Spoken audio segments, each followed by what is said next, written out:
दोस्तों हम सभी की जिंदगी में कभी ना कभी ये पल तो आता ही है जिसमें हम अचानक से बोल उठते हैं व्हाट अ कोइंसिडेंस। वैसे दोस्तों आपकी जिंदगी में सबसे बड़ा इत्तेफाक कौन सा हुआ है उसके बारे में हमें कमेंट में बताना मत भूलिएगा, क्योंकि आज मैं यानी आपका होस्ट हो दोस्त सैम आपके फेवरेट चैनल में आपको कुछ ऐसे इत्तेफाक दिखाऊंगा जिसे देखकर आप समझ ही नहीं पाएंगे कि ये इत्तेफाक है या जादू। तो दोस्तों बिना देर किए चलिए शुरू करते हैं हमारे इंटरेस्टिंग वीडियो। लेकिन वीडियो पसंद आए तो इसे लाइक करने में कंजूसी मत करना। Cosmic coincidence. दोस्तों मार्क ट्वेन अमेरिका के जाने माने राइटर थे और उनकी राइटिंग स्किल्स के तो क्या कहने, उसी के साथ इनकी प्रिडिक्शन भी बिल्कुल सही जाती थी। दोस्तों हम आपको बता दें इनका जन्म हैलीज कॉमेट के आने के बाद 30 नवंबर 1835 में हुई। इन्होंने 1909 में भविष्यवाणी की कि इनकी मौत हैलीज कॉमेट के वापस जाने पर हो जाएगी, जिसके बारे में इनका कहना था कि मेरी जिंदगी की सबसे बड़ी निराशा वाली बात होगी अगर मैं हैलीज कॉमेट के जाने के बाद न मरा, क्योंकि मैं उसके साथ ही आया था और मेरा अंत भी उसी के जाने के बाद होगा। जिसके बाद दोस्तों ये बात सुनकर पूरी दुनिया चौंक गई, क्योंकि हैलीज कॉमेट के जाने के दूसरे दिन ही हार्ट अटैक से इनकी मृत्यु हो गई। खुद की मौत की तारीख तय करने वाले ये बेहतरीन राइटर 21 अप्रैल 1910 को दुनिया को छोड़कर चले गए। A killer prediction. दोस्तों अब जब मौत की भविष्यवाणी की बात हो रही है तो हम आपको ऐसी प्रेडिक्शन के बारे में बताते हैं जिसके बारे में सुनकर आप सभी दंग रह जाएंगे, क्योंकि ये कोई प्रेडिक्शन नहीं बल्कि दुनिया भर में अपने पैर पसार रहे कोरोना वायरस की प्रेडिक्शन थी जो हजारों लोगों को मौत के घाट उतार रहा है। वो कुछ ही समय में जब आप बोलेंगे कि कोरोना वायरस की प्रेडिक्शन किसने कर दी, तो दोस्तों डीन कॉन्ट्ज नाम के नॉवेलिस्ट की बुक जिसका नाम द आइज ऑफ डार्कनेस था, उसमें इस वायरस के बारे में पूरी तरह से बताया गया है, जिसमें डीन ने एक ऐसी बीमारी के बारे में बताया जो महामारी की तरह फैलेगी और एक इंसान से दूसरे इंसान तक पहुंच जाएगी, जिसमें उन्होंने इस बीमारी को वुहान 400 कहा था। अब दोस्तों अगर भूल रहे हैं हम आपको बता दें वुहान ही वही शहर है जिस जगह से कोरोना वायरस की शुरुआत हुई। दोस्तों डीन ने 1981 में लिखी इस बुक में ये बताया कि ये बीमारी एक वायरस होगी जो धीरे धीरे सभी में फैलने लगेगा। और तो और इनकी बुक के कुछ पन्ने पलटे गए तो उसमें बहुत सी चीजें कोड वर्ड में लिखी हुई थी, जिससे पता चलता है कि इन्होंने इस बीमारी के आने का आकलन पहले ही कर लिया, क्योंकि इस बुक में अगर कोड वर्ड में ढूंढा जाए तो वो सभी बातें मौजूद मिलेंगी जो इस समय हो रही है, चाहे वो 2020 की महामारी हो या फिर इस महामारी की शुरुआत 2019 से हुई हो। और तो और वुहान शहर तो इस बीमारी के नाम में ही छुपा है। ये स्टोरी आपको कई सारी फेसबुक पेजेस में वायरल होती हुई मिल जाएंगी, क्योंकि जैसा कि हमने आपको पहले ही बोल दिया कि इस बुक के कई सारे पन्नों में इस बीमारी का जिक्र है। ऐसे में अब ये कहना थोड़ा मुश्किल है कि इनकी भविष्यवाणी थी या महज इत्तेफाक था, लेकिन ये इत्तेफाक है तो शायद ही सबसे बड़ा इत्तेफाक इस दुनिया में हो सकता है जो इस पूरी दुनिया को इफेक्ट करके रख दे। Dennis the Menace. दोस्तों डेनिस द मेनिस एक ऐसा कार्टून कैरेक्टर है जिसे यूएस में काफी पसंद किया गया, जिसमें इस कैरेक्टर के पीले बाल होते हैं और ये रेड कलर की ड्रेस पहनता है, और तो और इसके साथ एक कुत्ता भी होता है। दोस्तों इस कार्टून कैरेक्टर को सन 1951 में अमेरिकन कार्टूनिस्ट हैंड केचम ने क्रिएट किया, जो उनका खुद का आइडिया था। इनका एक cartoon character Dennis the menace US में रहने वाले 12 मार्च 1951 में एक न्यूज़पेपर में प्रकाशित किया गया।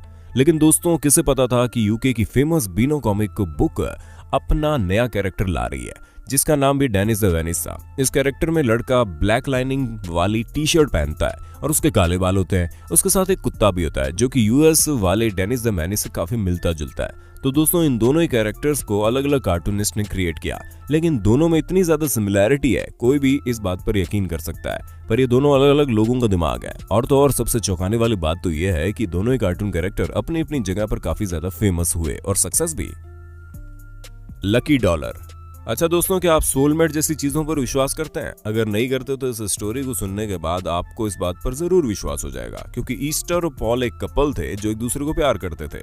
एक दिन पॉल जब एक रेस्टोरेंट में सैंडविच खरीदने गया तो उसे पेमेंट के रिटर्न में बचा हुआ एक नोट मिला जिस नोट पर ईस्टर लिखा हुआ था। उस नोट को देखकर पॉल काफी खुश हुआ।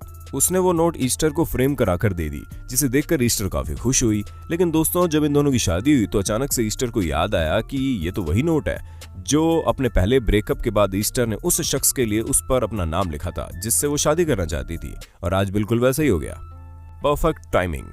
दोस्तों हर फोटोग्राफर का कोई ना कोई सपना या गोल होता है कि उसे किसी ऐसी चीज की फोटो क्लिक करनी है जो उसे सेटिस्फेक्शन दे दे, और यहाँ बेनेथ क्रिस्टियनसन का गोल कड़कती हुई बिजली को कैप्चर करना था।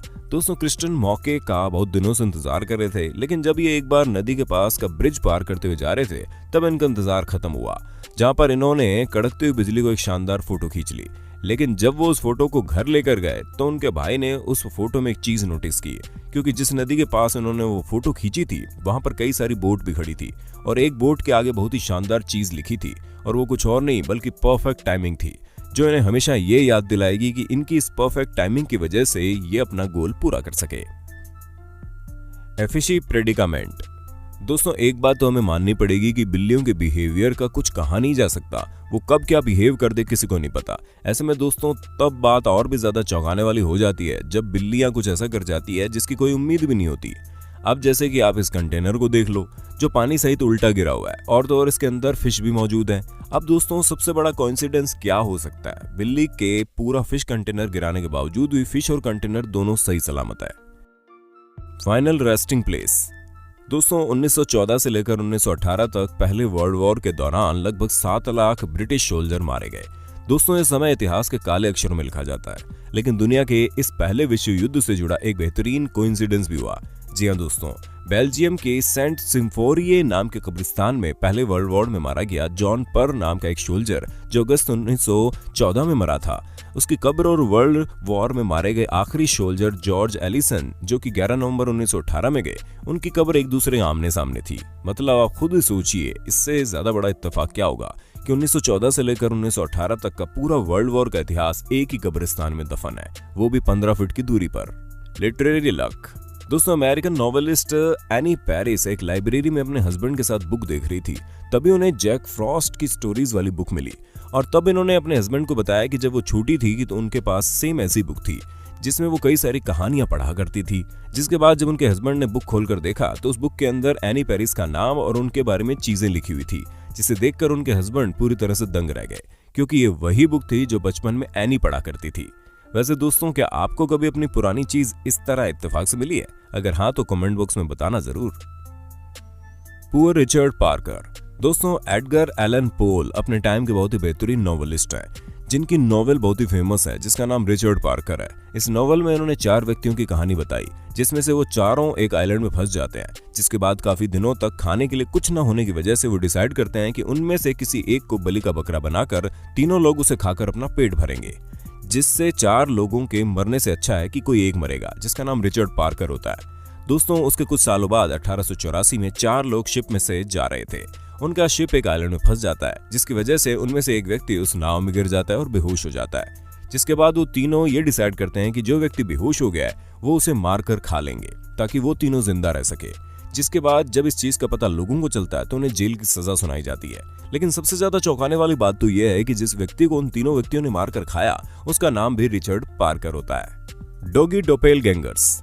दोस्तों हम लोग इंसानों में कई बार हमशक्ल को देखते हैं, लेकिन क्या आपने जानवरों में हमशक्ल को देखा है? हाँ आप कहेंगे जानवरों में हमशक्ल होना कौन सी बड़ी बात है, लेकिन दोस्तों हम नॉर्मल जानवरों की बात नहीं कर रहे, बल्कि बहुत ही प्यारे प्यारे पपीज की बात कर रहे हैं, जिन दोनों की शक्ल एक जैसी है, और तो और इन दोनों पपीज की एक आंख भी नहीं है। इसलिए जैसा कि आप खुद देख रहे हैं कि दोनों एक दूसरे को कितने गौर से घूर रहे हैं, जैसे कि शीशे में अपने आप को देख रहे हो। Deadly dart. दोस्तों अगर आपसे पूछा जाए कि आपका निशाना कितना अच्छा है तो आपका जवाब क्या होगा? खैर आपका जवाब जो भी हो, लेकिन हमें पूरा यकीन है कि आपका निशाना इन जनाब जितना अच्छा नहीं होगा जिन्होंने डार्ट से इतना सटीक निशाना लगाया। इनके टारगेट के साथ साथ एक मच्छर भी इनके निशाने के आगे हार मान लेता है, और इन्होंने अपने डार्ट से उसे मार गिराया, जैसे कि आप इस तस्वीर में देख सकते हैं। Excellent find. अंडों को पसंद करने वाले और अंडों को नापसंद करने वाले दोनों लोगों को ये कोइंसिडेंस जरूर पसंद आएगा, क्योंकि दोस्तों ज्यादातर आप लोगों ने एक अंडे में एक ही एग योक यानी कि चिड़िया के बच्चों को देखा होगा, और तो और दोस्तों एक अंडे में 2 योक होने की संभावना 0.1% होती है। लेकिन दोस्तों तब क्या हो जब एक अंडे में 3 एग योक हो? जी हाँ दोस्तों ये पिक्चर सच में बहुत अनोखी है, क्योंकि ऐसा होने की संभावना 11 बिलियंस में 1 होती है, जो बहुत बड़ी बात है। Unexpected outfit. दोस्तों अब ये टॉपिक तो ज्यादातर लड़कियों का ही फेवरेट होता है, क्योंकि ये बात तो हम बखूबी जानते हैं कि लड़कियां कैसे अपने कपड़ों को लेकर काफी सतर्क रहती हैं, और वो कभी नहीं चाहती कि उनके कपड़े किसी दूसरों के कपड़ों से मैच करे। ऐसे में दोस्तों तब क्या हो जब उनके कपड़े किसी इंसान के कपड़ों से नहीं बल्कि आसपास मौजूद चीजों से मैच करे। जी हाँ दोस्तों अगर आपको विश्वास नहीं होता तो जरा खुद ही देख लो कैसे इस लड़की की टी शर्ट पर बनी लाइनिंग इस ग्लास की लाइनिंग से बिल्कुल मैच कर रही है। वैसे क्या आपके साथ कुछ ऐसा कोइंसिडेंस हुआ है? अगर हाँ तो कमेंट बॉक्स में बता दो। दोस्तों आज के लिए बस इतना ही, आपसे वक्त हो गया है अलविदा लेने का। आपको हमारी वीडियो कैसी लगी हमें कमेंट करके बताना, और इंटरेस्टिंग वीडियो लगातार देखने के लिए हमारे चैनल को सब्सक्राइब कर देना भाई साहब।